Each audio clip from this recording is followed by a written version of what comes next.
ఎంటర్టైన్మెంట్లో మనకు తెలుసు గతంలో కేవలం సినిమా అంటే సినిమాలు మాత్రమే ఉండే. ఆ తర్వాత టెలివిజన్ రంగం. ఈ టెలివిజన్ తర్వాత వచ్చినటువంటి విప్లవం డిజిటల్ విప్లవం.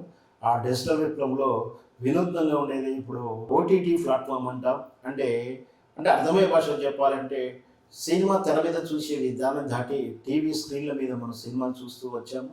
ఆ తర్వాత ఎప్పుడైతే ఈ ఇంటర్నెట్ డెవలప్ అయిందో వెబ్సైట్లు అంటే ఒక వెబ్సైట్లో మనము ఏదైనా ఒకటువంటి డేటా ఉంచుకోవడం దాన్ని తిరిగి చూసుకోవడం ఏదైతే ఉందో దాని బేస్ నుంచి వచ్చిందే సినిమాలు కూడా ఒక వెబ్సైట్ ద్వారా ప్రవేశపెట్టి వాటిని మనకు అవసరం ఉన్నప్పుడు అనుకూలంగా చూడడమే విధానమే ఓటీటీ అంటారు.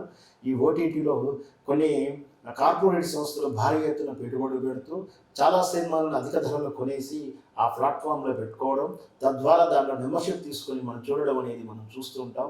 దాంట్లోనే రకరకాలైనటువంటి ఓటీటీలు ఉన్నాయి. ముఖ్యంగా నెట్‌ఫ్లిక్స్ లాంటిది, ఆ తర్వాత తెలుగులో ఆహా! ఇట్లా రకరకాల వెబ్సైట్లు ఉన్నాయి, రకరకాల ఓటీటీ ప్లాట్ఫామ్లు ఉన్నాయి.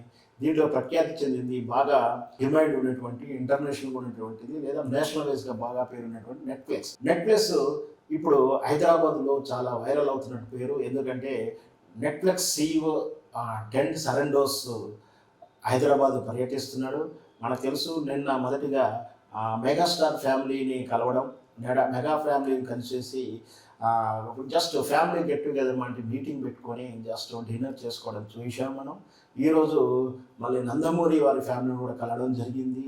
అంటే గతంలో నెట్‌ఫ్లిక్స్ ఎక్కువ హిందీ బాలీవుడ్ చిత్రాల మీద కాన్సన్ట్రేట్ చేయడం, బాలీవుడ్ చిత్రాలని మల్టీ లాంగ్వేజ్గా ప్లాట్ఫామ్లో చూపించడం జరిగింది.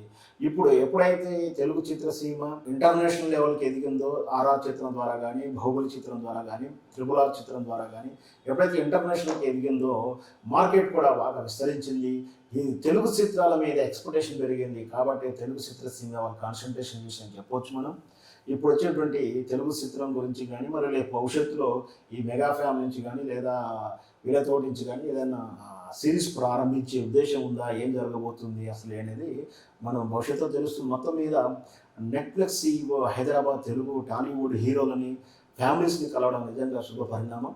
మరి వేచి చూద్దాం రేపు భవిష్యత్తులో ఏం జరగబోతుంది. తెలుగు చిత్రాలు ఇంకా ఇంటర్నేషనల్ స్థాయికి ఎదిగితే మన తెలుగు వాళ్ళే హీరోలు అయితే నెట్‌ఫ్లిక్స్ సంస్థలో మనకే ప్రాధాన్యత ఉంటే మనం అందరం సంతోషిద్దాం.